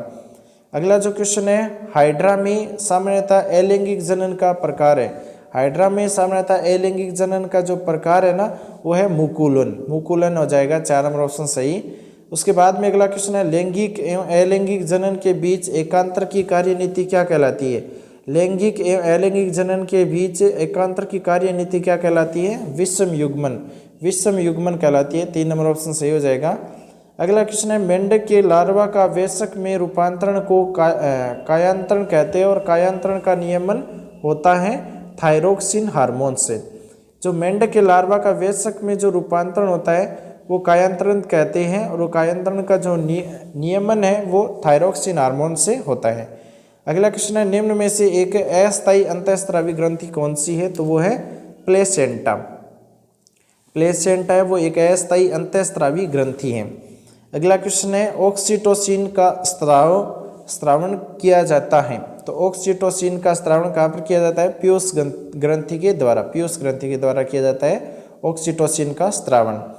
अगला क्वेश्चन है ऑक्सीटोसिन के संबंध में सही कथन कौन सा है, तो ये प्रसव पीड़ा उत्पन्न करता है। दूसरा है शिशु जन्म के बाद ये हार्मोन गर्भाशय भित्ति को सिकोड़ करके वापस सामान्य अवस्था में लाता है और शिशु जन्म के बाद स्तनधारियों को दुग्ध स्रावण के लिए उत्तेजित भी करता है। तो उपरोक्त सभी कथन इसके सही हो जाएंगे। अगला क्वेश्चन है पुरुषों की शुक्र जनन नलिकाओं की वृद्धि तथा शुक्राणु जनन को प्रेरित करता है, तो वो है FHF। 2 नंबर ऑप्शन सही हो जाएगा, FHF। अगला जो क्वेश्चन है एंड्रोजन्स का स्रावण करती है, तो एंड्रोजन्स का स्रावण कौन सा करता है, वृषण में स्थित लेडिंग कोशिकाएं। अगला क्वेश्चन देखो गर्भाशय से संबंधित लक्षणों के विकास को प्रेरित करने वाला प्रमुख हार्मोन कौन सा है। गर्भाशय से संबंधित लक्षणों को विकास को प्रेरित करने वाला जो हार्मोन है वो है प्रोजेस्ट्रा। 1 नंबर ऑप्शन सही हो जाएगा। अगला क्वेश्चन है गर्भावस्था जो गर्भावस्था होती है उसकी समाप्ति पर श्रोणि मेखला के प्यूबिक सिम्फाइसिस नामक जो जोड़ को फैलाकर के शिशु जन्म को सुगम बनाने वाला जो हार्मोन है उसे क्या कहते हैं? उसे बोलते हैं रिलैक्सिन। उसे क्या बोलते हैं? रिलैक्सिन। अगला क्वेश्चन है एक लड़का जिसकी आयु 9 वर्ष है और लंबाई 120 सेमी है और वृद्धि काल की समाप्ति पर उसकी जो अनुमानित लंबाई है वो कितनी हो जाएगी? 160 सेमी हो जाएगी। कैसे निकालेंगे? 120/75 इंटू 100। ठीक है, इस प्रकार से 3 और ये 4 बार कट जाएगा और ये 4 बार 40 इंटू 4 160 सेमी आ जाएगा। ठीक है ना, तो इसका आंसर हो जाएगा 160 सेमी। एक लड़का है जिसकी आयु 9 वर्ष है और लंबाई 120 है। ठीक है, उसके बाद में देखो आपको क्या करना है, इस चैनल को सब्सक्राइब कर लेना है और साथ में इस वीडियो को लाइक करके अपने दोस्तों के साथ भी शेयर जरूर कर लेना है। इसी नेक्स्ट वीडियो के अंदर हम जो केमिस्ट्री के क्वेश्चन है, फिजिक्स के क्वेश्चन उसके बाद में देखेंगे और तीनों के क्वेश्चन एक साथ भी आपको मिल जाएंगे। चैनल पर आप नए हैं सब्सक्राइब कर लेना, साथ ही इस वीडियो को लाइक करके अपने दोस्तों के साथ शेयर जरूर कर लेना। Thanks for watching.